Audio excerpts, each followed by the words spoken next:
The bomber was already shaking when the first burst of flak exploded off its left wing. Inside the cockpit, the sound was not an explosion. It was a deep, crushing odor of metal and air. The aircraft jolted downward. Loose equipment slammed against the walls. Warning lights flickered across the instrument panel. The pilot tightened his grip on the controls. The bomber was losing altitude. Outside, black clouds of flak were closing in. Each burst came closer than the last. The engines roared, uneven now. One of them coughed violently, then steadied. For the moment. Inside the nose of the aircraft, the bombardier looked up from his station. His headset crackled with fragments of radio chatter. None of it was clear. None of it was reassuring.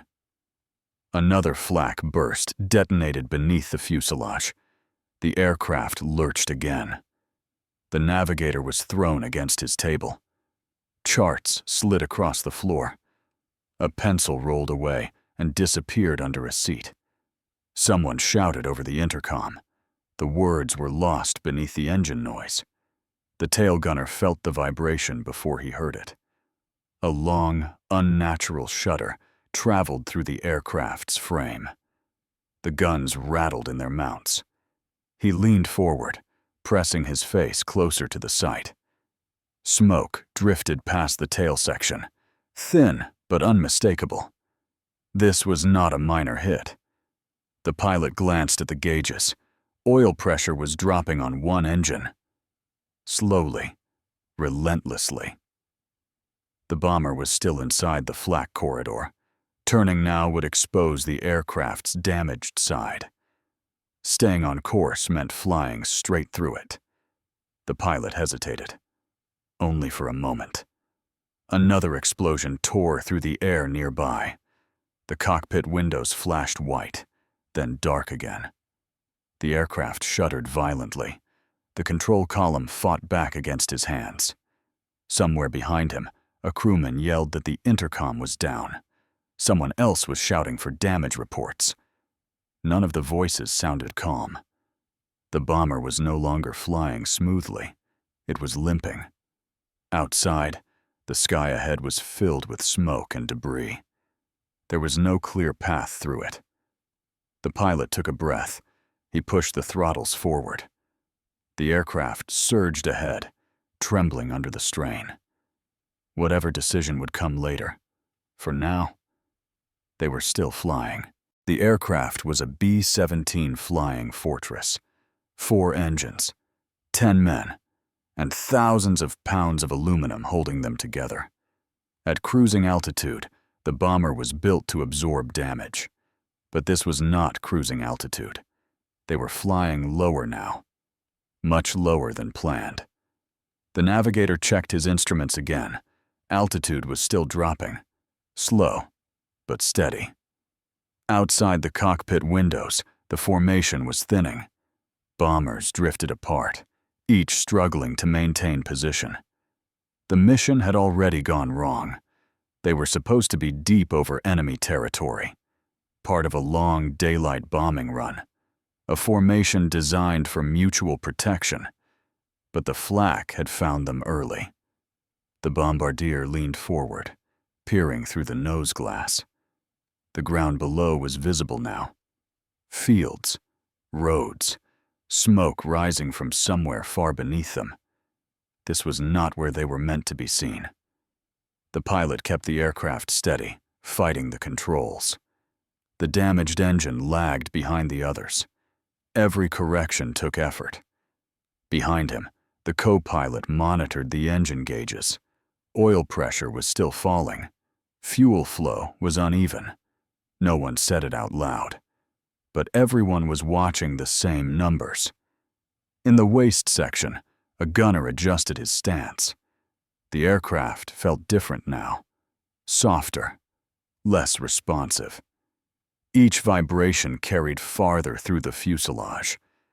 The radio crackled again. Fragments of calls from other bombers bled through the static. Some were asking for position checks.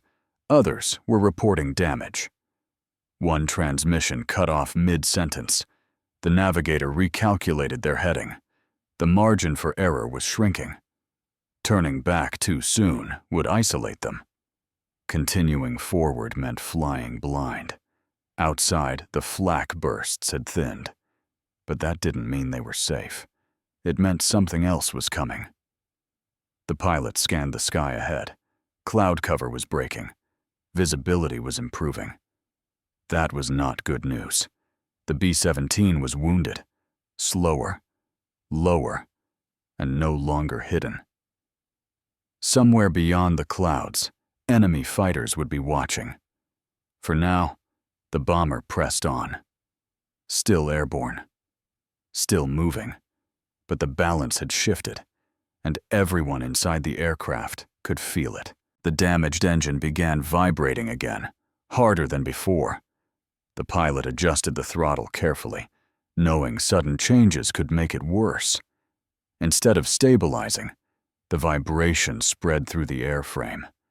Metal panels rattled along the fuselage.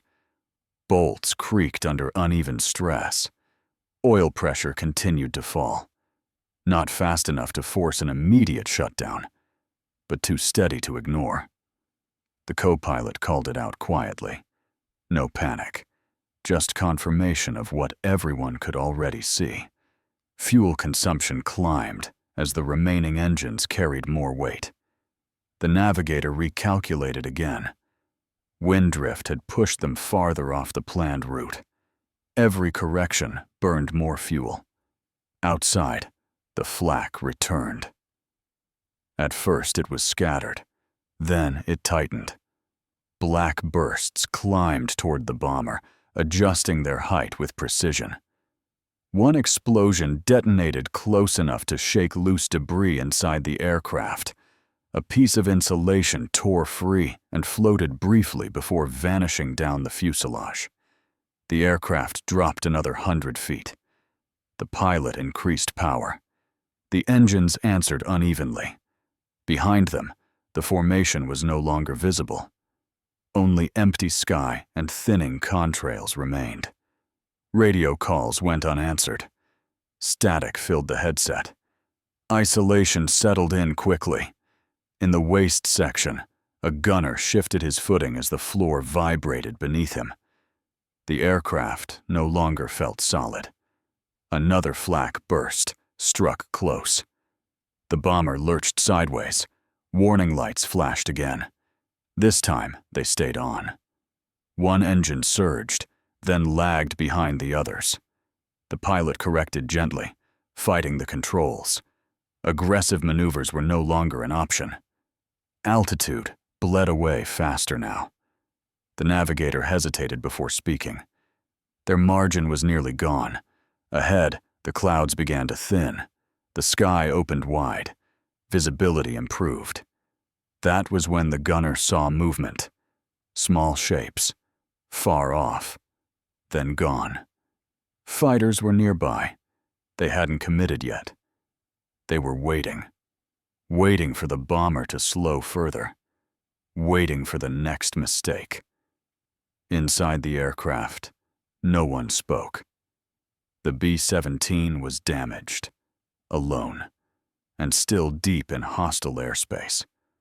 And the worst part was not what had already happened.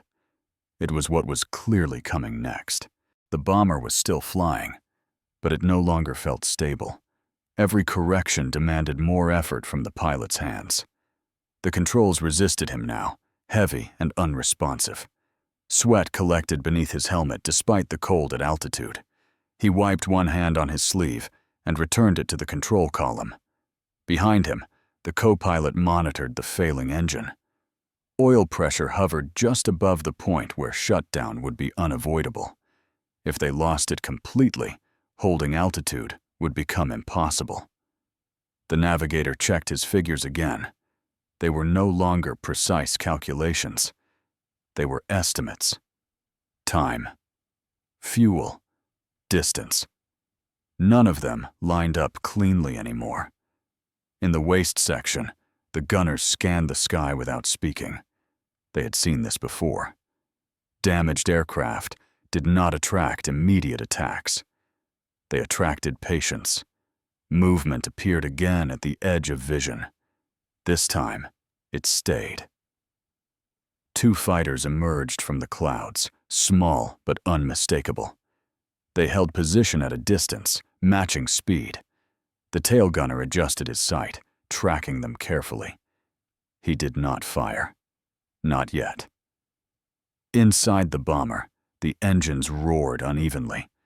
Vibration traveled through the metal floor into boots and knees. The pilot glanced at the airspeed, too slow to outrun anything, too fast to turn sharply. The fighters shifted position. One climbed slightly, the other dropped lower. They were testing angles, looking for blind spots. The co-pilot called out engine temperatures. They were rising. Another correction from the pilot. Another shudder through the airframe. The navigator swallowed hard before speaking. Their heading would take them across open sky for several more minutes. There would be no cover, no clouds, no hiding. The fighters moved closer. Inside the aircraft, breathing sounded louder than the engines. Every crewman felt the same thing. They were approaching the limit, not of the machine, but of the people holding it together. The fighters closed the distance slowly, deliberately. They stayed just outside effective range, matching the bomber's speed with ease. The pilot considered his options. There were fewer now. Continuing straight meant accepting the attack head-on. Turning sharply risked tearing the weakened structure apart. The navigator ran the numbers again. Fuel would not last long enough for another wide detour.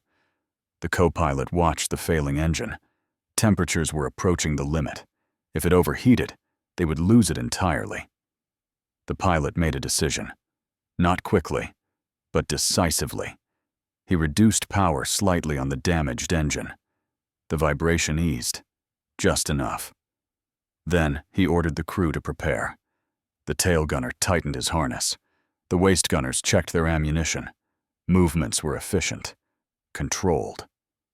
The pilot began a shallow turn, not enough to stress the airframe, enough to change the geometry. The fighters reacted immediately. One dropped lower, lining up from below. The other climbed, preparing a diving pass. The first tracers cut through the air, flashing past the bomber's tail. The tail gunner returned fire in short bursts. Careful, measured. The aircraft shuddered as rounds struck the fuselage. Metal rang. Something tore loose behind the cockpit. Warning lights flared again. The pilot held the turn, hands steady despite the shaking. Fuel dropped faster now. The numbers no longer mattered. Only seconds did. The fighters broke off briefly, climbing away. The bomber remained airborne, damaged, slower, but still under control. The pilot straightened the aircraft. He did not look back. The decision had been made. They would not outrun the enemy. They would endure them. The sky grew quieter as the fighters faded into the distance. Only the uneven rhythm of the engines remained. The pilot kept the bomber steady, making small corrections as systems struggled to stabilize. Damage reports came in slowly, incomplete, fragmented. The failed engine continued to run, barely, enough to keep altitude, enough to stay alive. Fuel levels dropped predictably now. No sudden changes, no surprises. Clouds returned ahead, offering partial cover. Not safety, but relief. Inside the aircraft, no one spoke. There was nothing left to say. The navigator folded his charts away.